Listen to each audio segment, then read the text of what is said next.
अजमेर में मुहर्रम के मौके पर शनिवार को अंदरकोट में तलवारों से खेला गया हाइडोस। डोला शरीफ की इस सवारी भी निकली। तलवारों से खतरनाक पैंतरेबाजी का प्रदर्शन किया गया। करबला की जंग का मंजर साकार। मुहर्रम के महीने की 10वीं तारीख को अजमेर के अंदरकोट क्षेत्र में हाइडोस खेला गया। इस दौरान ढोल नगाड़ों की गूंज और नंगी तलवारों के साथ करबला की जंग का मंजर साकार किया गया। आशिकान हुसैन ने तलवारों से खतरनाक पैंतरेबाजी का प्रदर्शन किया।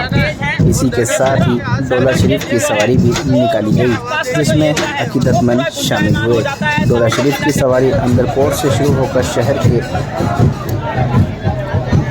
अंदरकोट क्षेत्र के विभिन्न मार्गों से होते हुए गुजरी। तारागढ़ पहाड़ी पर भी लोग करबला के शहीदों को याद कर भावुक हो उठे। हाइडोस के आयोजन में जंग का मैदान जीवन चित्रण किया गया। ढोल नगाड़ों की थाप और बिगुल की गूंज के बीच अकीदतमंदों ने तलवारों से करतब दिखाए। एक गोल घेरे में तलवारबाजों ने अपनी कला का प्रदर्शन किया, जिसमें विशेष आवाज़ों के साथ उत्साह का माहौल बन गया। इस दौरान तोप के गोले भी दागे गए, जो करबला के युद्ध की याद दिलाते थे। आयोजन को व्यवस्थित रखने के लिए कार्यकर्ता लाठियों और हॉकी स्टिक्स के साथ सक्रिय रहे, ताकि भीड़ को नियंत्रण किया जा सके। जिला प्रशासन ने सुरक्षा के पुख्ता इंतजाम किए। पुलिस ने हाइडोस की वीडियोग्राफी कराई, जबकि मेडिकल टीम और पुलिस जाब्ता किसी भी आपात स्थिति के लिए तैयार रहा। आपको बता दें कि मुहर्रम की 9 तारीख के मौके पर शनिवार को अंदरकोट में छोटा हाइडोस भी खेला गया था। अजमेर का अंदरकोट क्षेत्र एकमात्र ऐसा क्षेत्र है जहां अब भारत में सिर्फ अजमेर में ही हाइडोस की रस्म को अदा की जाती है। बाकी दुनिया के दूसरे देश पाकिस्तान में यह रस्म अदा की जाती है। लोगों ने 100 तलवारों से हाइडोस की रस्म को अदा किया गया। इस दौरान अंदरकोट क्षेत्र संपूर्ण अकीदतमंदों की भीड़ से खचाखच भरा नजर आया। जिधर देखें वहाँ अकीदतमंदों की भीड़ नजर आई। इस दौरान अंदरकोट क्षेत्र की सभी छतें खचाखच भरी दिखाई दी। जोहर की नमाज के बाद हाइडोस की रस्म की शुरुआत की गई। वहीं मगरिब के पहले डोले शरीफ को सैलाब किया गया।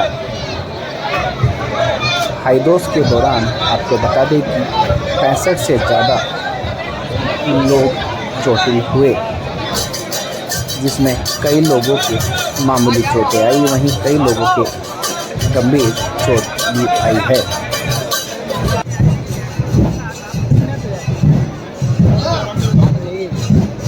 तो भाई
आज 10 तारीख को 2:30 बजे शुरू हुआ और शाम को 4:30 बजे आमा बावड़ी पर जाकर के ख़त्म हुआ। इस बीच के अंदर 100 तलवारें जो हमें प्रशासन देती हैं, उस 100 तलवारों से हमारे बच्चों ने हाईडोज खेला और कुछ मामूली चोटें आई हैं। और ये परंपरा हमारी बरसों से चली आ रही है, हमारे बुजुर्गों के टाइम से चली आ रही है। इस परंपरा को हम भी लोग निभा रहे हैं और आगे भी निभाते रहेंगे। और इसमें हमारा प्रशासन का हमें बहुत सहयोग है। प्रशासन हमें जो है 100 तलवारें मुहैया करती हैं, तोप भी देती हैं और हम उसी को इस्तेमाल करते हैं और उसी को इस्तेमाल करके हम हाईडोज करते हैं। और ये परंपरा हमारी काफ़ी अरसे से चलती चली आ रही है और चलती रहेगी। हिंदुस्तान के अलावा और भी कहीं? नहीं, हिंदुस्तान के अलावा और कहीं भी नहीं। मैं तो यही कहूँगा कि हमारे भारत के अंदर, और वो भी अजमेर शरीफ गरीब नवाज का दरबार और वर्मा जी का मंदिर, ये मशहूर जगह हैं। इस जगह के ऊपर तमाम लोग, तमाम जिले के लोग और तमाम ज़ायरीन यहाँ पर हाईडोज देखने के लिए इकट्ठे होते हैं। आपका नाम बता दीजिए। मैं भूतपूर्व कार्यवाहक सदर पंचायत दी सोसाइटी पंचायत अंदर को रंगदौर। ये 700-800 सालों से अदा हो रही है। गोरखपुर में हाईडोज तलवारों के साथ में टोकन आ रही है। ये 7 तारीख को, 9 तारीख को और 10 तारीख को चलाई जाती है। दिन में 2 बजे, 7 तारीख को दिन में 2 बजे से शाम को 5 बजे चलाई जाती है। और 9 तारीख की रात को 1 घंटे चलती है। इसमें 10-11 आवाज़ होती है। और दिन में 2 बजे से आज 10 तारीख के दिन शाम को 5 बजे तक ये तो चलाई जाती है। हमारे क्या रस्म है, किस तरह की रस्म अदा है? ये हमारे मुहर्रम की रस्म है। ये हाईडोज के साथ में 100 तलवारों से तलवारें जमा होती है, तलवारें वहाँ से मिलती है हमारे को। और ये पूरा जो है हमारे पंचायत की तरफ से लागू होता है हमारे को। हाईडोज अजमेर के अलावा और कहाँ खेला जाता है? अजमेर के अलावा पाकिस्तान में खेला जाता है। तो दुनिया में सिर्फ 2 जगह खेला जाता है। खेला जाता है। किसकी याद में हाईडोज खेला जाता है? किसकी याद में खेला जाता है? हाँ, उसमें ठीक, आपका नाम? मैं काम आपकी कौन सी पीढ़ी जो है ये को अंजाम दिया? हमारी ये ना पीढ़ी हमारे को 600-700 लोग, 7 साल होगा, 800 साल। ये भोग की आपको परमिशन मिलती है? हमारे परमिशन जो मिलती है, ये परमिशन हमारे को लाइसेंस के 100 तलवारों के साथ, लाइसेंस के साथ तलवारें में परमिशन मिलती है गवर्नमेंट का प्रोग्राम हुआ है आज। हर साल की तरह इस साल भी सोसाइटी पंचायत अंदरकोटियान की जानिब से योम आशूरा का दिन है, वहाँ पर 100 तलवारों से हाईडोज खेला गया है। बाद नमाज जोहर के चौक हताई से जुलूस रवाना होता है और पंचायत से जुड़े लोग 100 तलवार जो प्रशासन मुहैया कराता है उसी से हाईडोज खेलते हैं। जो चौक हताई से रवाना होकर त्रिपोलिया गेट जाता है। त्रिपोलिया गेट के बाद में बावड़ी बड़वाव होता हुआ आमाबाव के ऊपर जाता है जुलूस। वहाँ पर 5 बजे से समापन होगा और इसके साथ ही डॉक्टरों की टीम पूरी वहाँ पर उपलब्ध रहती है। जिसकी अगर छोटी मोटी कोई चोटें आती हैं तो मौके पर ही तुरंत उपचार किया जाता है। जोहर की नमाज के बाद में तोप दागी जाएगी, तोप दागी गई, उसी के साथ ही हाईडोज प्रारंभ हुआ। ये हाईडोज जो खेली जाती है कितने सालों से खेली जाती है? ये हमारे बुजुर्गों के जो हमने सुना है करीबन 400 से 500 साल होगा इस परंपरा को निभाते हुए हमारे को। आपका नाम? Muharram convener Abdul Shahid advocate. मुहर्रम के अवसर पर पुलिस और प्रशासन के द्वारा व्यापक व्यवस्थाएं की गई है, जिसमें पुलिस अधिकारी भी लगे हुए हैं और मजिस्ट्रेट भी हमारे द्वारा लगाए हुए हैं।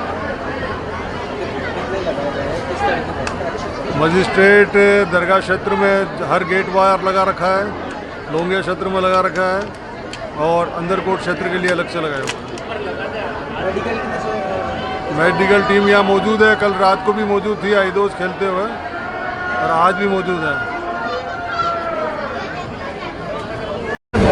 जैसा कि आपको पता है कि हर साल की तरह इस साल भी मुहर्रम की 10 तारीख योम आशूरा के दिन हाईडोज का जुलूस निकाला जाता है दी सोसाइटी पंचायत अंदरकोटियान की जानिब से।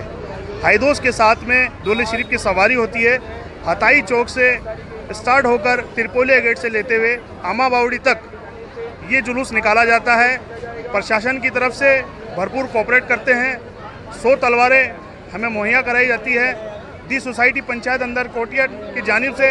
कि लगभग हमारे बुजुर्ग बताते हैं कि 700 साल से ये परंपरा चलती आ रही है, अल्हम्दुलिल्लाह, और आगे भी चलती रहेगी।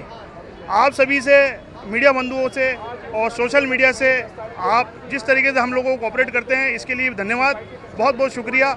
मैं भैया ये मुहर्रम का महीना इस्लामिक कैसे माना जाता है, कैसे पवित्र महीना माना जाता है, नया साल होता है आपका पहला महीना, तो क्या चीज़ होती है मुहर्रम में? ऐसा होता है हर साल की तरह, जिस तरह से आप इंग्लिश कैलेंडर से दिसंबर के महीने में आप न्यू ईयर बनाते हैं, इस तरीके से मुहर्रम का जो पहली तारीख होती है चांद रात के बाद, वो मुहर्रम का पूरा साल का नया साल बनाया जाता है। और जिस तरीके से हमारे इमाम हुसैन शहदा करबला, जिस तरीके से आप देखते हैं उनकी शहादतें कि किस तरीके से बयां करें, ये हम बता नहीं सकते। आज का जो हाइदोस का कार्यक्रम होता है, किस तरह से देश दुनिया से लोग इसको देखने के लिए आते हैं, और पूरे दुनिया में कहाँ कहाँ होता है और कहीं भी होता है कैसे? ये अमन और शांति का पैगाम है। ये सारी चीज़ें आप देख सकते हैं कि इमाम हुसैन की याद में ये मनाया जाता है कि अगर हम उस दौर के अंदर इमाम हुसैन के शहदा करबला के अंदर अगर मौजूद होते तो हम भी उस तरीके से यजीद का ये सामना करते। ये हम मंज़र को उस तरीके से बयान करते हैं और मोहब्बत और भाईचारे का पैगाम दिया जो आलमीन दुनिया के लिए आप देख सकते हैं, मोहब्बत और भाईचारे का पैगाम दिया। मैं दी सोसाइटी पंचायत अंदर कोटियाट का ऑडिटर हूँ, तौफीक खान मेरा नाम है।